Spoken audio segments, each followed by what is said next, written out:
Okay, it's a hot topic. Are you going to run for governor? It's speculated that you will. And I will be doing, it's the office that I'm looking at. Does that mean that your boss or former boss, Governor Wallace, will not be running for a re-election? Well, Kim, I would not want anyone to make a deduction from my movement that this indicates something that Governor Wallace will or will not do. Governor Wallace has been very good to me. I think he's been good to Alabama. And he will make that decision, and I'm sure will address the public on it in the near future. And only he can make that decision, and I respect that. But with time constraints which are upon us that are set by law, with an election date in the future and a qualifying date, if I'm going to make any movement, I've got to do it now or forget it.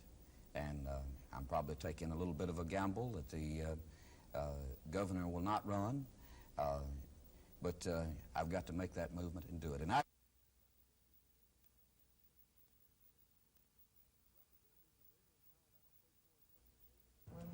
Representatives of various Alabama pro-choice organizations met this morning trying to gather needed ammunition to fight the proposed parental notification bill that was approved this morning by a state Senate committee. That bill would require abortion practitioners to notify at least one parent of girls under 18 who seek abortions. One pro-choice advocate says the bill seeks to abolish abortions. We feel that legal, safe abortions ought to be easily available for people who need them. It's not a contraceptive measure. It's a measure that is available if it's necessary. The bill now goes to the full Senate for debate. And while pro-abortion organizers were drawing up strategies to kill the parental notification bill, pro-life organizers were on the steps of the Capitol with a message of their own. And the message for these pro-lifers was to fight against what they call the horrors of abortion. It's immorality. It's selfishness. It's wickedness. And while the steps of the Capitol were crowded, the turnout for a similar rally at Auburn University was not nearly as good. Andrew Finley has that story.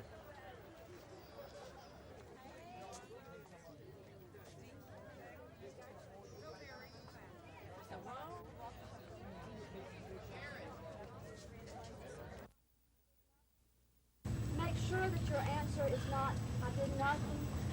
About 60 Auburn students marched to the Eagle Cage to demonstrate their stand against abortion. One campus minister compared the Supreme Court decision legalizing abortion to an 1857 stand by the High Court against slavery. The Reverend Mark Bowman says just as the High Court stood up for the lives of slaves 100 years ago, it should now stand up for the lives of the unborn. Though the issue of abortion may be current in the eyes of many Americans, there may be a problem in motivating college students to action these days. Well, of course, there's always apathy, but I believe we are being more successful, not just locally, but you can see on a national level that the pro-life movement is having some great successes. Bowman says if students would organize effectively, abortion could be outlawed in a year's time. Andrew Findley, WSFA TV News.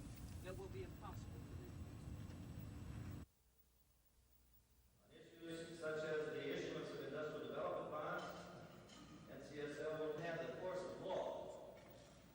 And if the president gives that force of law, NCSL has conducted several meetings with representatives and local officials. One might sometimes get the impression that the state's in it. And we must recognize that if we wait for the federal government to come galloping to our aid, it's going to be a long, long wait. John Shannon is probably correct in saying that we must learn how to do it ourselves. But what does this phrase imply? States will not be able to afford many expensive new programs to... Right, and we just really want to urge people to come out tomorrow. We really need to...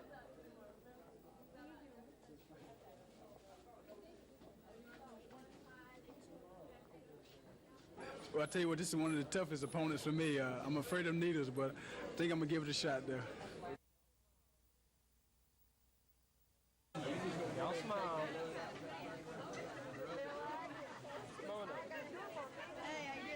We're looking forward to a good afternoon. Do you think you're going to be able to break the record?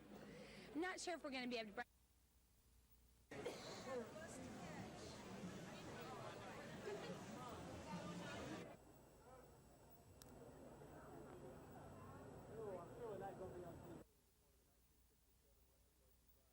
tell me your father was a part of the 1967 record-breaking drive. Do you feel any special part of the 1986 drive because of that?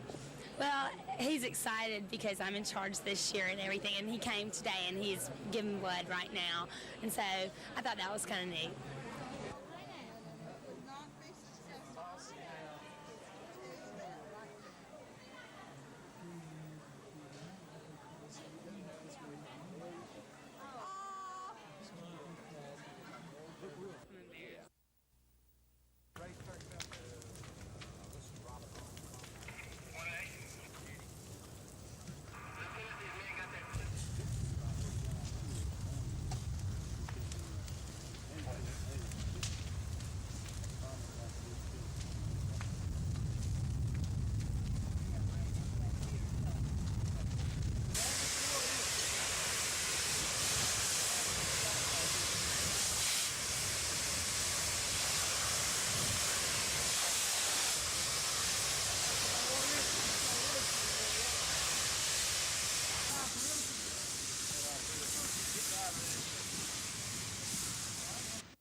We have worked out a temporary physician rotation system which utilizes the obstetricians at all 3 hospitals. It utilizes the public health obstetrician from Lister Hill. She will rotate with us to solve the physician distribution problem that we've experienced.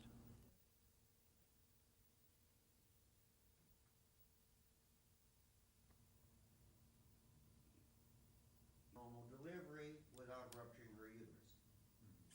That's what we were faced with yesterday morning. So I guess what you're saying is that there may be... The initial focus was on Camp, who's leaving his post Friday to begin his own campaign for governor. Well, I do have some ideas that I would like to articulate to the people of this state. I think a lot of Alabama, and it is my state. Camp has spent the better part of the last 15 years at Wallace's side through 4 terms as governor, 2 presidential campaigns, and the tragedies of an assassination attempt and the subsequent health-related problems. With Camp jumping ship, the natural conclusion was that Wallace was about to bring his long political era to an end. But at an afternoon news conference, Wallace kept the guessing game alive. Yes, I'm able to run for governor. I'm able to be governor again. Will you run again? I'm not sure. I'm decided.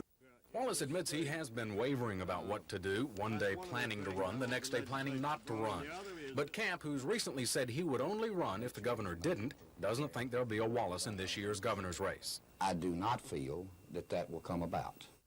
The guessing game will only last through the end of next week. Wallace says he'll make a final decision in the month of January, and that it will be in large part based on the success of 2 unspecified major industrial projects he's working on. Chris Grimshaw, WSFA TV News at the Alabama State House.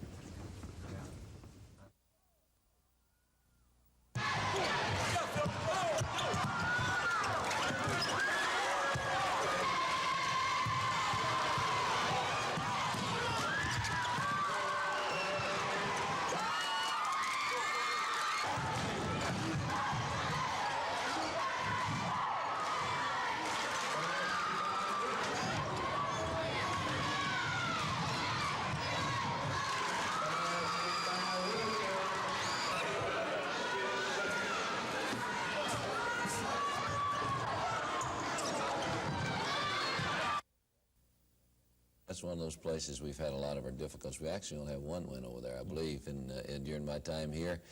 Lee's got a much improved ball club. Brought in a junior college player named Smith that's doing a tremendous job for him, and I think that they beat Florida over there. They got a nice ball club. Alabama needs a full-speed Buck Johnson against Vanderbilt tonight in Nashville. Johnson, who leads the league in rebounding and is number 2 in scoring, hasn't practiced much this week, resting his deeply bruised thigh. There's another injured player for the Tide. Mark Gottfried has practiced very little because of back spasms, but both are expected to be in the lineup tonight. On the basis of these efforts, that most Montgomery obstetricians will continue to provide this needed care for an additional 90 days beyond February 1. This, of course, is provided that these efforts continue in a forward manner. Dr. Felici says continued delivery of indigent patients after May 1st is in jeopardy, though, for the following reasons. Malpractice liability risk. Obstetricians are currently being sued more often than any other medical specialty. The decrease in the number of obstetricians in Montgomery County. Since May of 1985, 6 Montgomery OBGYNs have stopped practicing obstetrics. Felici says in his statement that the loss of 2 more obstetricians is anticipated by June of this year. The inequitable distribution of indigent patients. Other factors, including what local obstetricians feel is a lack of family planning education, the high risk associated with indigent or unattached patients, and what doctors call the extraordinary increase in the number of unattached obstetrics patients over the last 10 years. We asked Dr. Felici about what some people say is a reluctance on the part of local OBs to take on poor patients. Do you know of any effort on the part of obstetricians in the city to limit the number of unattached patients they will see or Medicaid patients they will see?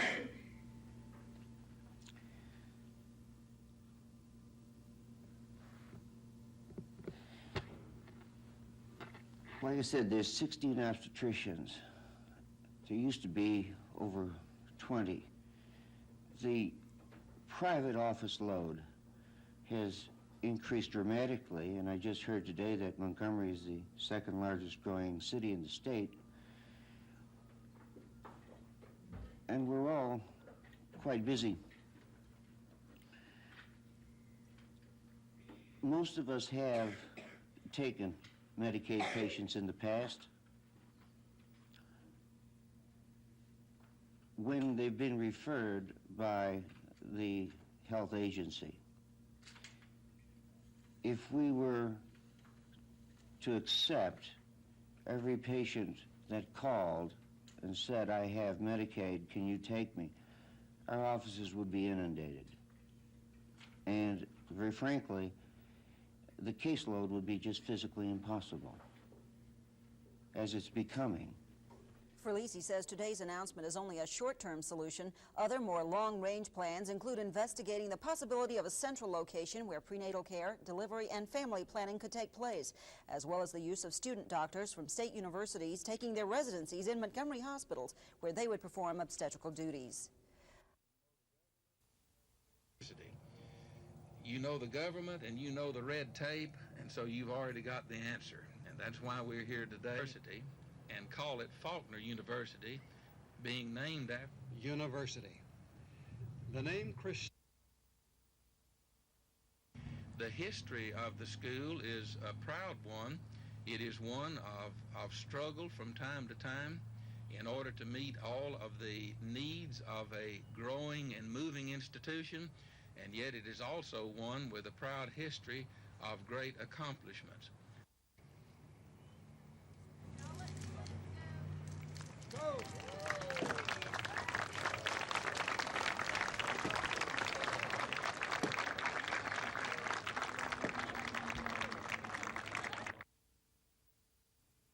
University.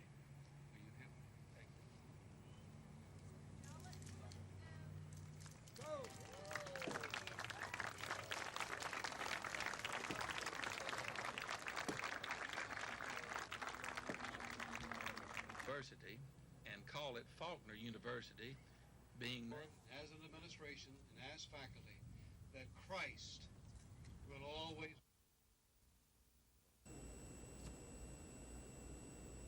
Function of government should be and must be.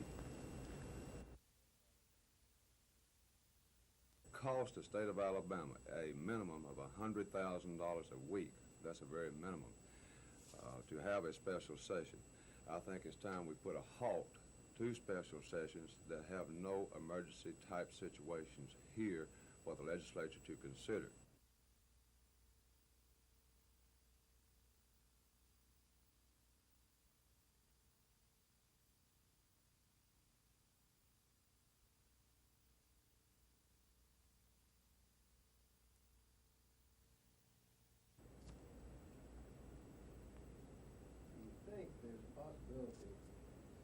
How, when, where, and what purpose we're down here. I think it's a very good proposal. I'm going to introduce it today, Frank, and do its duty and its responsibility to the people of the state of Alabama. Yes, we must have special sessions when a true emergency exists in that type of situations. But you know and I know, as I said before, the governor...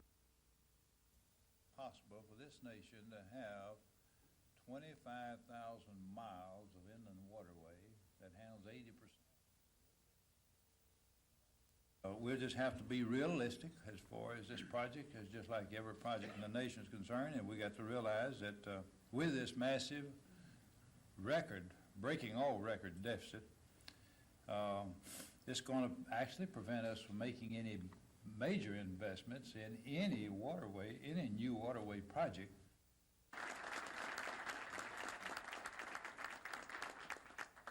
Thank you. Let's hear for that very match with any we have in the country, and I ought to know it'd be, I believe, that at least that many. And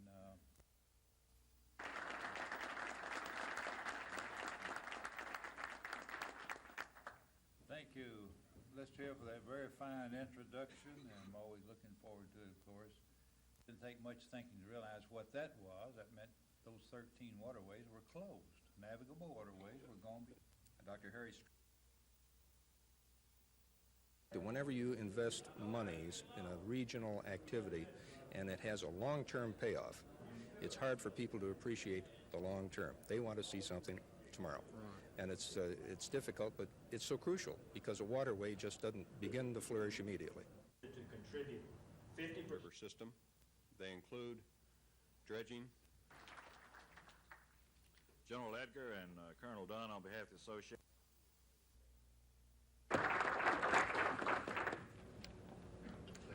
Thank you, Lee. Thank you, ladies and gentlemen. Darn, thank you. I'm pretty grateful and feel very fortunate to receive. I suppose anything's possible. I hate to think what condition our people would be in after all this time.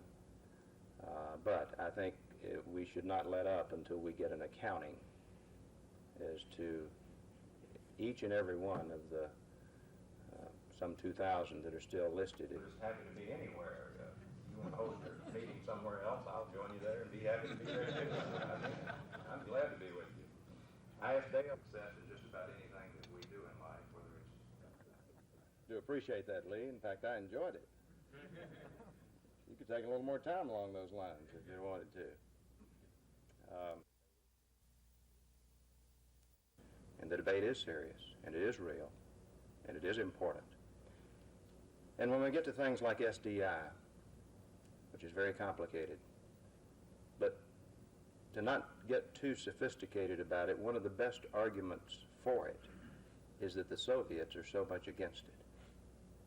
Happy to be anywhere. You want to hold your meeting somewhere else, I'll join you there and be happy to be there too. I'm glad to be with you. Highest day of success is just about anything that we do in life, whether it's... Do appreciate that, Lee. In fact, I enjoyed it. You could take a little more time along those lines if you wanted to. We will join with you in any way we can to help you in this matter. We're very concerned ourselves. Capability, and that it does meet with in much of the apparel industry and many other industries. Meet competition that's foreign, but with the development of a sound business relationship between these retailers and our Alabama manufacturers will help strengthen the prospects for increased production and increased employment in the Alabama textile apparel industry. And I hope and compete with the foreign imports. So I think this is another way if the buyer and seller do not get together. If possible, I'd like to address that also. I'm Carol Warfield, head of Consumer. There's a principle involved. This is a time of shortage of money in government. There's not enough money for pay raises for state employees or to fund the career ladder program for the teachers. And it sets a very bad example to other government agencies who are being asked to cut back for the legislators to be extravagant in their personal expenses. And it would be a very small amount for the legislators to pay for their own refrigerator, and they would then own the refrigerator. That $12,000 is not a significant amount when compared to the millions of dollars spent by state government. But there's a principle involved. This is a time of shortage of money. Like one alone. Thank you. My name is Ike Broach. I'm president of the Capital City JCs. I'm Mark Fang, the kind of idea. Of course, looking at the Mark was by far the outstanding candidate. Thank you very much.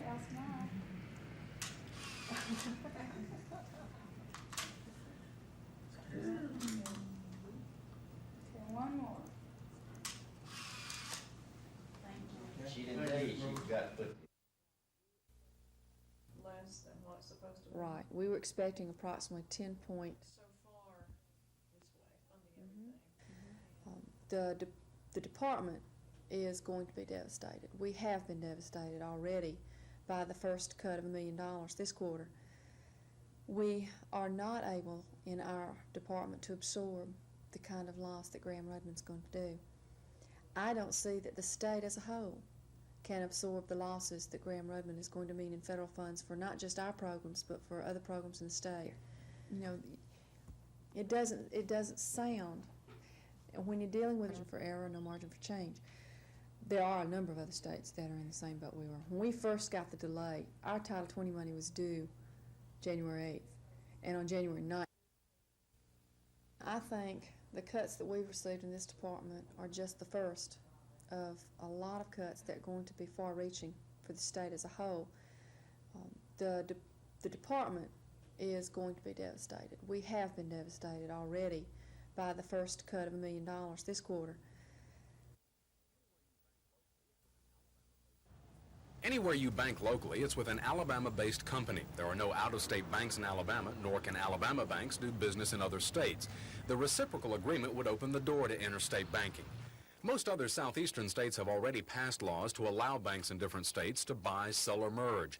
Alabama's 4 major banking firms are afraid time will see big banks in other states become regional banking powers, and Alabama's banks want to join the competition for regional strength. The proponents and opponents. Senator Steve Cooley is sponsoring the interstate banking bill, and he admits that there won't be any short-term effect for you, the consumer, but he says it could ensure that Alabama banks don't become a thing of the past. If we wait a number of years, then the mergers that are going to already occur are going to have occurred elsewhere. The Alabama banks are going to be smaller, and they're going to be more subject to being taken over by outside banks. While there doesn't appear to be any problem with the interstate banking idea, the Senate could be tied up much of next week debating a sidebar issue, what some call a piggyback effort by a Talladega County bank to branch bank into neighboring Shelby County. Chris Grimshaw, WSFA TV News at the Alabama State House.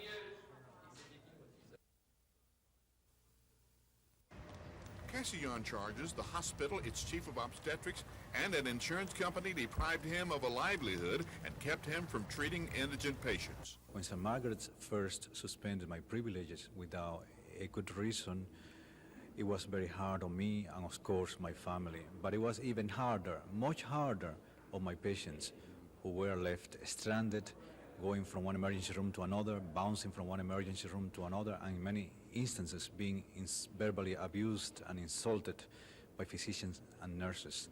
One of those patients is 20-year-old Kathy I was going Ward. to find another doctor, and it really put me in a bad situation. What happened when you tried to find another doctor? Well, like I said, a lot of doctors wouldn't accept me, and the ones that did, they wanted money up front.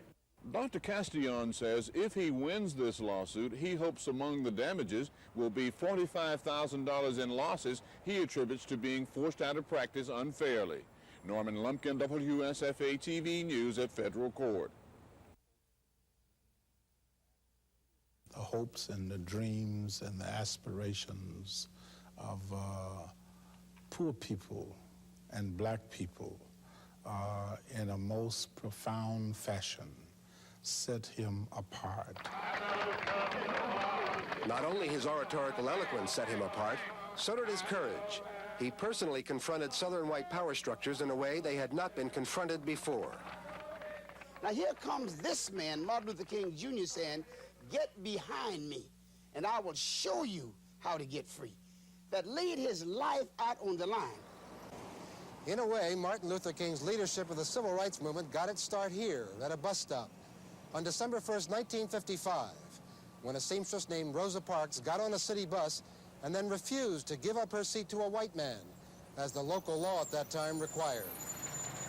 As if by destiny, King was then in Montgomery, in his first job as the pastor at the Dexter Avenue Baptist Church. And since he was the new preacher in town and had not yet made enemies among the city's feuding black leaders, King, though reluctant, was chosen to lead what became a successful 380-day black boycott of Montgomery city buses. Inspired by the precepts of Mahatma Gandhi and Henry David Thoreau's essay on civil disobedience, King made nonviolence the foundation of the new black resistance to segregation in the South. But nonviolence often provoked violence from diehard segregationists, as in Birmingham during the spring of 1963. Police Commissioner Eugene Bull Connor, who personified that city's racist climate, used police dogs and fire hoses to break up anti-segregation demonstrations. The so-called Negro movement is a part of the attempted takeover of our country by the lazy, the indolent, the beatniks, the ignorant, and by some misguided religionists and bleeding hearts, and all being led by the politicians who stay in office by appealing, remember, not to reason, but to the most votes. The movement, which King directed in Birmingham as head of the Southern Christian Leadership Conference, led eventually to passage of the Civil Rights Act of 1964 and the desegregation of public accommodations all across the nation. Marching down to the courthouse today, I said to myself, it won't be long now. Selma, Alabama became another major civil rights battlefield when King set out in early 1965 to ensure the right to vote for thousands and thousands of disenfranchised Southern blacks. When I think about Selma, naturally, the first thing I think about is Jim Clark. This man who was so mean and so cruel. Sheriff Jim Clark was to Selma what Bull Connor had been to Birmingham. And here, as in Birmingham, nonviolence was met with violence in one of the most dramatic events in the Civil Rights Revolution.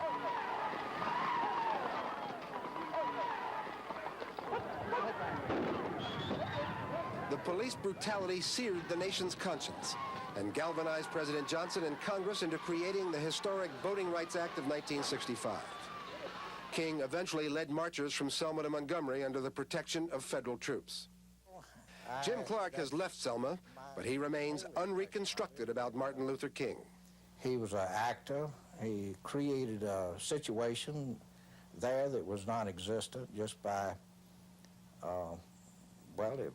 in fact, the whole thing, he just lived a lie the way it was as far as I'm concerned. Throughout his civil rights campaigns, King was stalked by death threats and attempts on his life, but he was philosophical about it. If a man has not discovered something so dear and so precious that he will die for it, then he doesn't have much to live for. He was free, and he was not afraid. And he was willing to do the will of God, and he was ready to die for the cause of justice and equality. On April 4, 1968, Martin Luther King Jr. was shot and killed by a sniper while standing on a motel balcony in Memphis, Tennessee. He was 39 years old. The greatest accomplishment of any people is the realization of their self-esteem, their dignity and self-respect.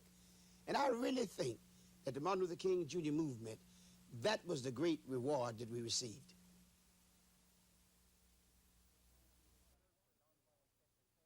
Luther King Jr. Center for Nonviolent Social Change in Atlanta. And good morning and welcome to you all. Good morning.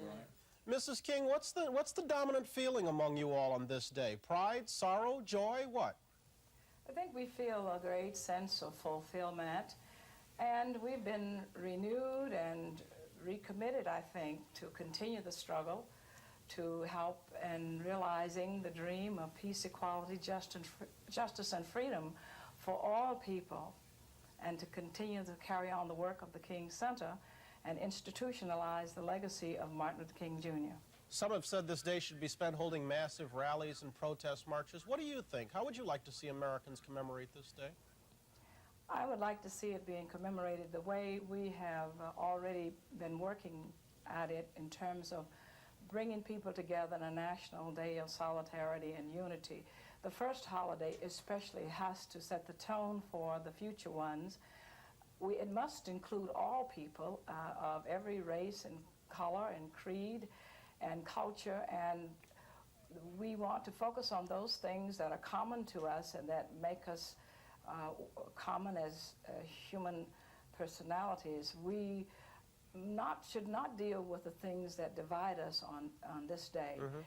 I think it is important that we behave in our relationships with our families, with our neighbors, with all people in a spirit of love and understanding and goodwill, and when necessary, forgiveness, and it must be a day of reconciliation. Well, let me turn to your 4 children then, because what you've just said applies to everyone, but does it apply even more so to the 4 of you? Do you feel any personal sense of obligation to be more than just anyone else would have been? Well, certainly I think when you grow up in a household where you see, and on a daily basis, examples of service and commitment and accepting responsibility, that it really takes root. And certainly all of us feel that there are things that we must do to make our own individual contribution. Fortunately, Mother always told us that we could do whatever we wanted to do, but just do it to the best of our own abilities. Dexter, since you're sitting there next in line, do you feel any special pressures? It's not so much pressure as I feel obligation, wanting to continue fulfilling my father's dream and perpetuating the legacy that I think all of us have learned so well. And more importantly, I think that when you're blessed, as we have been, in spite of the tragedy and misfortune that we've all experienced, we should put something back, make a contribution, and I think that we all are trying to espouse his teachings and principles. Bernice, as the baby, you were shortchanged more than any of the others. How often in your private times have you regretted your father wasn't perhaps an ordinary man, someone you wouldn't have to share him with? It seems to be very often, but I look at him as a person belonging to all people. He was a man trying to fulfill equality, freedom, and justice for everyone, and I admire that. And Martin III, in his most famous speech, your father said, "I have a dream that my 4 little children will one day live in a nation where they will not be judged by the color of their skin, but by their character." Today, is that dream a reality? Are you judged by your character? Well, you know, I think with us, and even the 4 of us and myself, it would be different than regard to other persons. I think by and large, masses of people, and I think when Daddy spoke of that, he was talking about the children of the world that are oppressed. And for oppressed people, no, it is not a reality. And so we have a goal, and we must continue to work to fulfill that goal. And I'm sure that will be part of your mother's message shortly when she greets Vice President Bush, which I know you'll be doing right after you leave us. And so we thank you at this point, all of you, for joining us. We wish you well on this day. Coretta Scott King, Yolanda, Bernice, Martin, and Dexter. Best wishes to all of you. Thank you. Thank you. This Sunday afternoon, the big bad Chicago Bears will play the surprising New England Patriots in Super Bowl 20. The so-called experts have picked the Bears as 10-point favorites Sunday. But today we decided to take to the streets of Montgomery to see what some of you thought. What do you think? Who's going to win it? Chicago Bears. Chicago all the way, huh? All the way. Chicago by landslide. I hope they defrost the refrigerator. Don't tell me you're not for Chicago. I'm not for Chicago. Oh! Have you heard who's playing? Well, yes. Who? Bye. Why do you think the Bears? Because I'm from Illinois. We know a good team. Who's your favorite? Refrigerator. You like the fridge, huh? Yeah, I love his commercials. You got Bear Mania? Beg pardon? You got Bear Mania? I don't guess so. Is it possible for 3 men on base, say 2 men on base, and the batter gets up and he hits the ball? Can you do a Super Bowl shuffle? No, I can't. And I'm telling you, the Bears are gone. Don't bet your money on them. But you guys are Bear men, right? That's right. That's right. You have to be a Bear man to work at Bear Lumber Company. So who's it going to be, the Bears or the Patriots? Oh, the strong, silent type. Now, follow me now. It's the 2 men on base, and the fella hits the ball, and he runs, and he gets on base. And Talk to me. Hey, who do you think's going to win the Super Bowl? Any guesses? I don't have no idea. That don't even make sense, does it? What do you think about the fridge? The fridge. The refrigerator? Oh, he's a terrific guy, I think. All right, enough with this kid stuff. Let's get some serious help. To my knowledge, they're both good teams, and I think the Bears are going to do it. You've seen that? You feel that? I feel that, and I see it. So there you have it. It's in the cards. Mark Thornhill, WSFA TV Sports.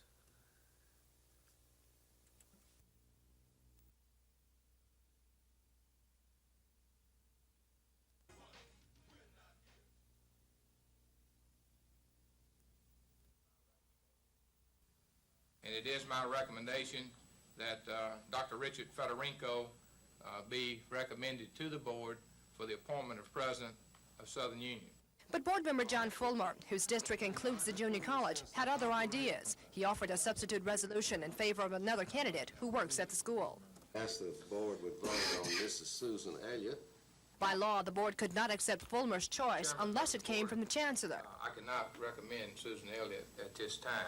Not only was Fulmer's candidate rejected, but so was Page, whose selection was one of 3 original candidaes recommended by a search committee set up under board policy for recruitment of college presidents. Even that 84 policy came under fire. And I really have no use for this stuff over here that's been presented to me today. Southern Union has been without a president since Ray Jones resigned last year. Several school employees had hoped the board would name a president today.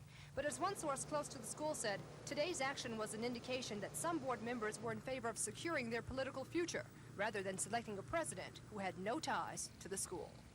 Kim Davis, WSFA TV News.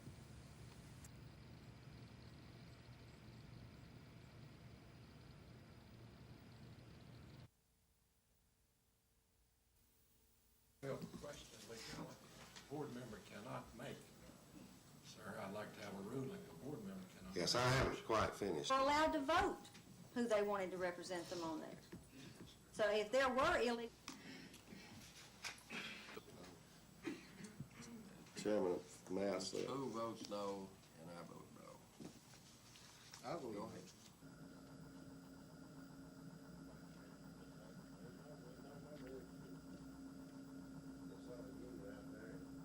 The image of the two-year colleges has improved. Aware of that, and I hope the other board members are too. I just want to bring it to the attention of the board that part of, there's a psychological problem that's involved in this whole thing. I would like to distribute this resolution to you and to...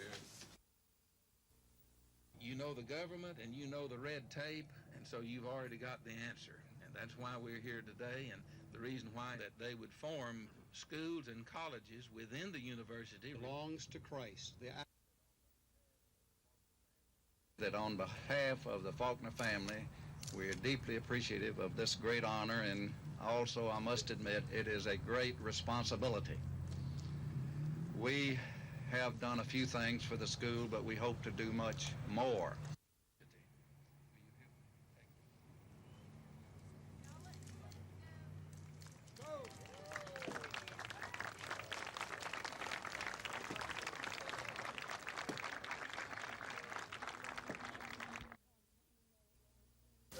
It come to the end of it where there were 20 children was going to be broadcast, and he was making some noise. I told him just to be quiet for a minute till it got over.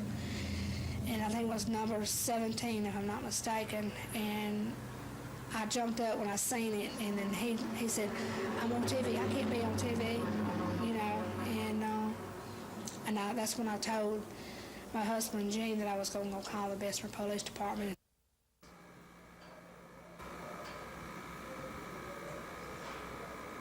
Saturday, she disappeared again. And also there was conflict coming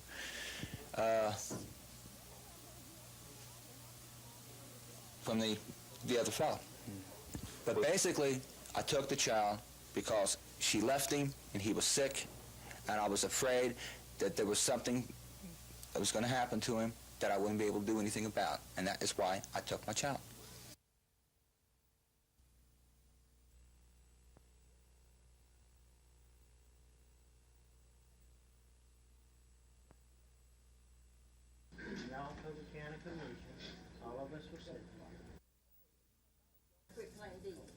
Okay, and then that night, y'all said you would change the road name to Robert C. Ham. That road was changed for one day. And then Barry Teague, the attorney for the Baileys, disapproved of it, and the road was changed, the sign was taken down, and they said there was no name on the road. The county simply went in, we were sued. We went and defended ourselves, the judge found in our favor, we were dismissed from the lawsuit, and that's it. And I'm sorry Mr. Ham doesn't like the outcome of the what the judge ruled, but there's nothing more I'm going to say about it. I agreed to them, to give them a right away. In word or in Well, they came up here and said to me that day that if we agreed to have the name changed, and we refused to give them a quick claim deed, Ray Bass came out to our house and tried to get us. People who live near this controversial road off of Highway 80 have fought for months about the road's name. The Ham family wants it to be named Robert C. Ham Road, while the Baileys want the road to retain its original name of Talent Road. The road is 17 feet wide from my house. Last March, the County Commission approved the name change from Talent to Ham Road. However, in December, when the Baileys petitioned the commissioners to change the name back to Talent, the commissioners agreed, and in turn infuriated the Hams. Okay, and then that night, y'all said you would change the road name to Robert C. Ham. That road was changed for one day. And then Barry Teague, the attorney for the Baileys, disapproved of it, and the road was changed, the sign was taken down, and they said there was no name on the road. The county simply went in, we were sued. We went and defended ourselves, the judge found in our favor, we were dismissed from the lawsuit, and that's it. And I'm sorry Mr. Ham doesn't like the outcome of the what the judge ruled, but there's nothing more I'm going to say about it. I'm not going to argue with him anymore. If I have to, I'll get a restraining order from him calling me or harassing me anymore, period. But I'm through with it. Fearing that bad feelings might erupt into a fight, County Commissioner Mac McWhorter called up the sheriff's deputies. And although the deputies stopped tempers from flaring out of control today, the Hams say the feud is far from over, and they're prepared to do battle in court. Lisa Walsh, WSFA TV News. I've been subjected enough to this guy, and I'm not going to fool with him.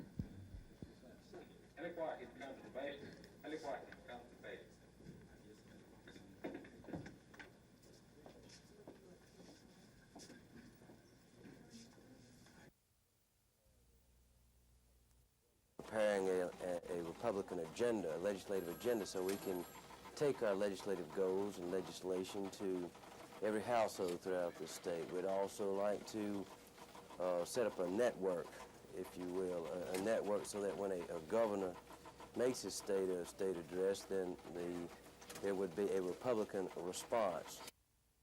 We only had two, so we've come a long ways. Legislative offices will go to these various counties, legislative districts, and we'll speak on behalf of that. But we have vigorously, and that was the term used by Judge Clement, recruited black students. We'll never develop programs or admissions criteria. The invitation to speak indicates your interest to brief local executives on national business trends. And last year, the National Conference on the Society. These units draw heavily on the faculty in all 5 of AUM schools, as well as experts in this. Committee chairs.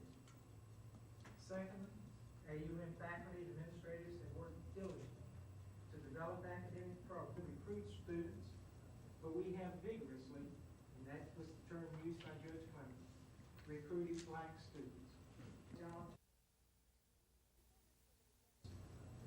Supporters for the defendants dominated today's open meeting. AIC extended invitations to all interested parties, but apparently the plaintiffs in the lawsuit, Alabama State University and the night interveners, were not interested, and none showed up for the hearing. That surprised the commission, which along with other state defendants were sharply criticized by the plaintiffs, who charged they were left out of settlement negotiations with the Justice Department last year. I guess I am a little bit, although I'm not sure why. They were all invited. Still, the turnout was low. Many of the businessmen and educators who spoke in favor of AUM suggested maintaining the status quo.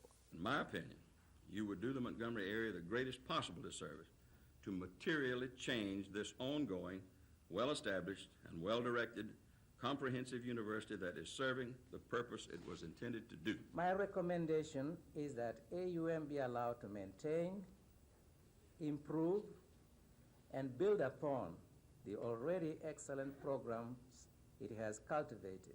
Another suggestion was adoption of an exchange program. This might include exchanging faculty, sharing library and other learning resources. As AIC considers the suggestions, it'll also rethink its own 1974 recommendation, which opposed the establishment of Troy State University in Montgomery as a full-fledged campus. The commission did not want to comment on whether it'll resubmit the recommendation in its desegregation proposal due in 3 weeks. Kim Davis, WSFA, TV News. Students, but we have vigorously, and that was the term used by Judge Clement, and I'm certainly will never develop. All institutions in this state Have earned 100% passing rate.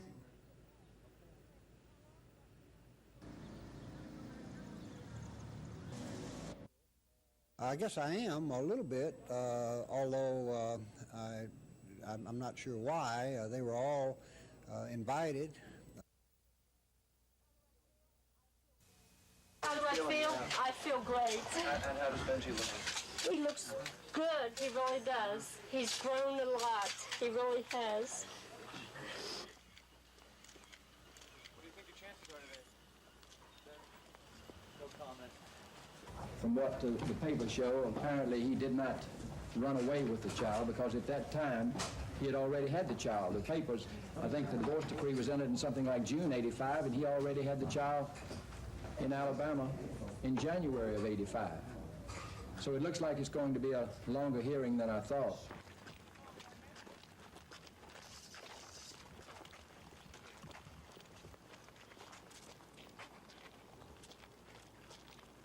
I'm disappointed.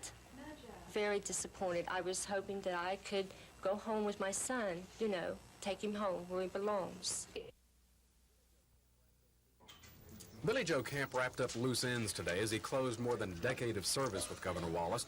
Camp not only serves as press secretary, but also as director of the relatively new Office of International Trade, which has been heavily involved in the governor's industry-seeking trips to China, Japan, Korea, and Europe.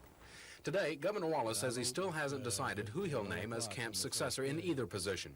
But I have I have Frank Maston now. He's doing a good job, and we got time to get a press secretary. Frank Maston joined the Wallace administration as assistant press secretary 3 months ago. Camp himself says he hasn't any idea what the governor will do about replacing him. His thoughts are now clouded by the sentimentality of the last day on the job. The basis of this country is really built on opportunity. And that's what we've all sought, and that's all that I seek. And whether seeking that opportunity means facing Governor Wallace in the governor's race is still unclear. I'm still thinking about running, yeah. Chris Grimshaw, WSFA TV News at the Alabama State House.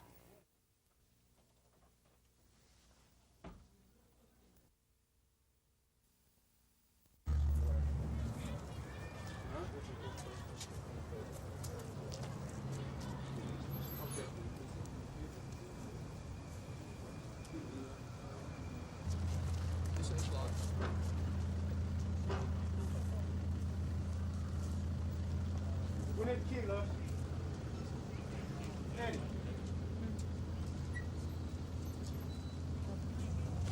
That's just a lie.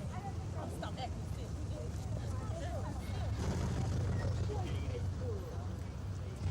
Our folks got East University with $1,400 on it. The Capitol may look quiet these days, but most lawmakers agree there's a storm brewing under this dome called Graham-Rudman. This is sort of like a freight train headed for a wreck. We're going to pile up somewhere down the line if something isn't done to ameliorate the impact of it. And the impact of the deficit-cutting bill on Alabama could indeed be big. The state of Alabama is going to feel Graham-Rudman in a number of ways. You're going to see reductions that will be coming down in food programs and education programs and student loans and highway monies and the whole gamut of federal programs. Graham-Rudman seemed like a great idea because its mandated budget cuts will reduce the deficit. But no one's smiling now that they've seen what those cuts mean. It will have a very severe and adverse impact on our defense establishment. So to reduce its impact, more and more congressmen are talking taxes. But I would not be closed-minded to some type of tax increase. There are, in my judgment, substantial revenues that can be raised by eliminating a good number of loopholes and shelters and other things else. Relief for the textile industry is another big item for Alabama lawmakers. They have until August to override a veto on the textile bill passed last session. Senator Heflin thinks it can be done if the textile and timber lobbies unite. And they join hands together, and that may provide the votes that are necessary to override the veto. But it's a long way from August, and in Senator Heflin's words, there's going to be lots of wailing and gnashing of teeth as Congress struggles through what will probably be its toughest session in years. In Washington, Linda Fulkerson, WSFA TV News. I just don't know what I do. So I'm not able to hire nobody to stay there with me all day. Harry Davis and Johnny Boykin say they depend on daycare to survive. The two men, along with 23 other adults, spend the better part of every weekday at the Memory Lane Adult Daycare Center. And without this center, most of these people could only look forward to a nursing home or some other type of care, a realization that's beginning to hit home now. Will you have to stay home alone? Well, I see I have to get somewhere to go. DPS pays $160 a month per person here, but that ends March 1st when everyone will have to find somewhere else to go. 12 of these children in daycare and their mothers face the same dilemma. Will the loss of the service from DPS, will that put them back on welfare, do you think? I don't know any other way for them to go. There's nothing, if they don't have child care, nothing to do but stay home and try to take care of them, and that would automatically mean welfare, it seems to me. Pensions and Security Commissioner Gwen Williams says these cuts are just the first of what looks like many more to come. She calls the cuts devastating to the state and to the people who are losing the services. Gina Gregory, WSFA TV News.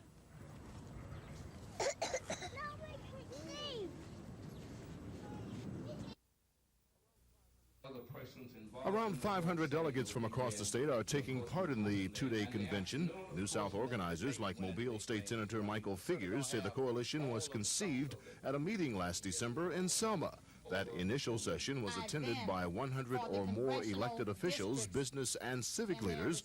Organizers also say they are seeking broad representation. We chose the nonpartisan route, whether it would be, what would be the racial makeup of it. We wanted everybody to come, black and white, green or yellow, whatever color you may be. We wanted those people involved. Selma attorney Rose Sanders called the coalition a spirit of the times which can only be compared to the 1960s. As Justice said, our time in Alabama has definitely come. Officials say tonight's meeting exceeded their expectations. Delegates will vote tomorrow on a new constitution and elect a new chairman. The frontrunner for that post is Birmingham Mayor Richard Arrington. Shed Johnson, WSFA TV News, Birmingham. Extravagance you get, the money does indeed go for the most worthwhile of causes. I mean, coming on your backsides and not opening your mouth. I want some money out of you. I got, what have I got? I forgot. 2,600? Is that your bid? Good. Yes. I had 26. That's no good. I heard you say 26. I'm going to sell it to Mr. Joe McInnes. Thank you, Joe. Trying to support the United Way and the match is coming up, and everybody ought to come out. It's going to be great. And not too often people get to see the tennis players of this class right here in Montgomery. We see them on television a lot, but they're right here. And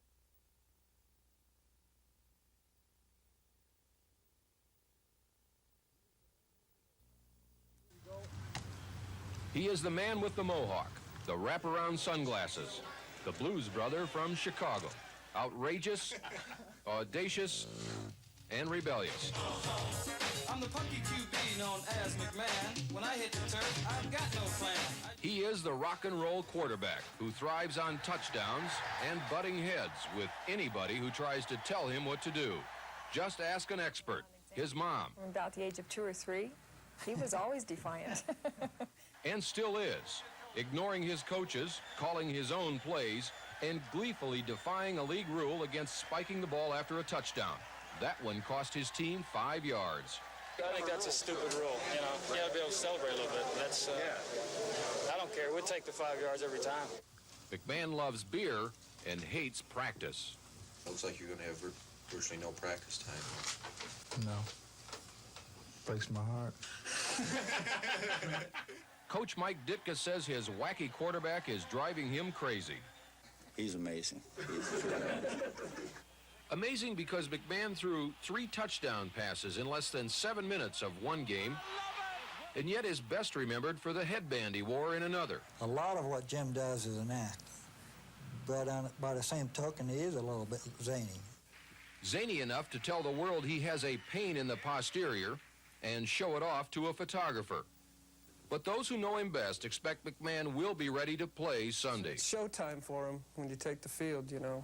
He's got an act to perform, and he goes out and does it. But nobody can predict what kind of act Jim McMahon will perform. That's why you all got here on the double to catch me doing the Super Bowl shuffle. Jim Cummins, NBC News, Chicago.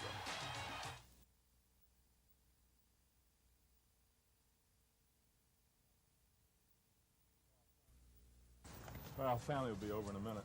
All right. We're going to put right in here. We're going to take this down and put, grab the tape and put it in. It bears 20.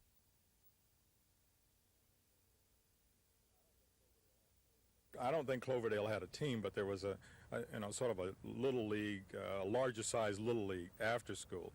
And he wanted to play football then. Well, I didn't favor it too much, but he wanted to. But they wouldn't let him play. They said he was too big for his age group. Well, I mean, that was the story. So he didn't get to play any football until we moved to Maryland.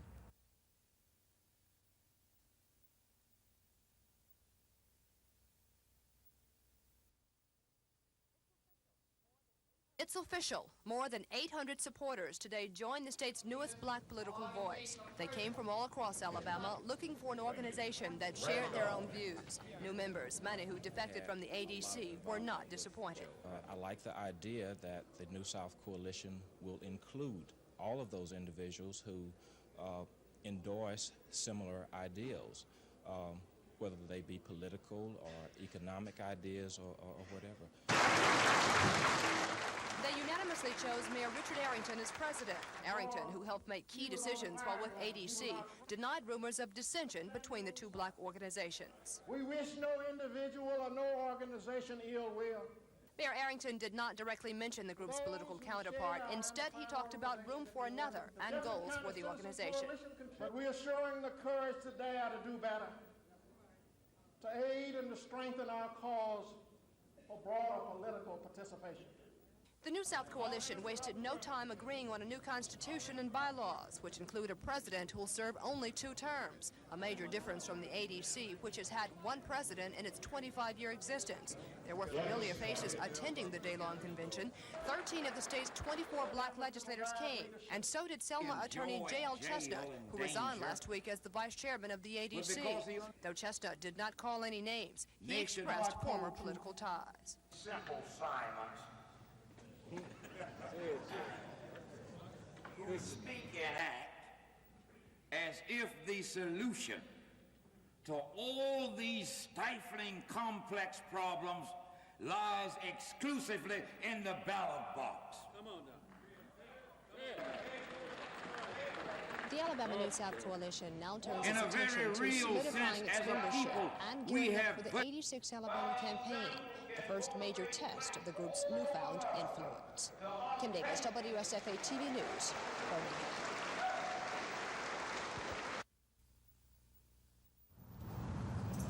At Montgomery's Waterworks, they'll be waiting to see what will happen Super Bowl Sunday on NBC.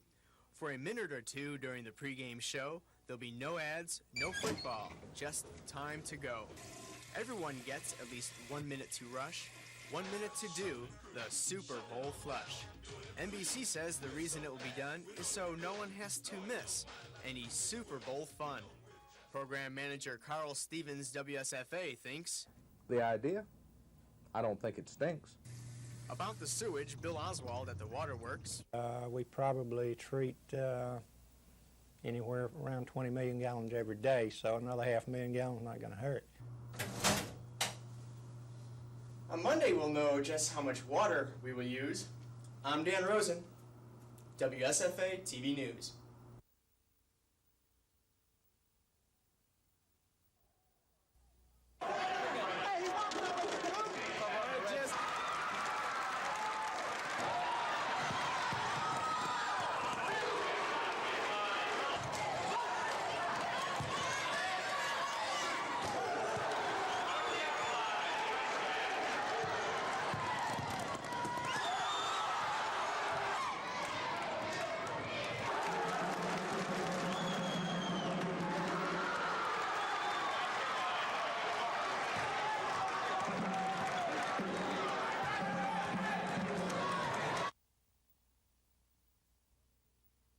Deborah Denise Halpern had been in hiding with Christopher for years. Scott Fulmer and his parents had filed a $1 million lawsuit against her parents because the Fulmers claimed to have proof that Deborah's mother and father aided her flight and helped keep her whereabouts a secret. Earlier this week, Christopher Fulmer was one of the children highlighted on NBC's special about missing children. Nancy Burson is a New York artist who's developed a method of computer aging. She's updating this baby picture of Christopher Fulmer, who today is 4 years old. 37 people phoned the toll-free number saying they knew where Christopher and his mother were living. A deal was struck. Deborah Halpern agreed to turn herself in and relinquish Christopher if the lawsuit against her parents was dropped. Can you come see me for just a minute? Huh? Come see me for a minute, bud. Just sing for me. That's bud. Here's Boo-Boo Bear. I love you, girl. Got you some toys. Remember the Snoopy dog? Remember? And I told you the Christmas tree? Got you some toys, bud. I got you a little truck that you can sit in and run by itself. Yeah. Tell him what else you like, honey. You have a blue truck. I got you a fire engine. I like Transformers. You do? I've got you some Transformers. Uh-huh. I told you, didn't I? Deborah Halpern was asked what made her turn Christopher over to Scott after all these years. He needs to know his father.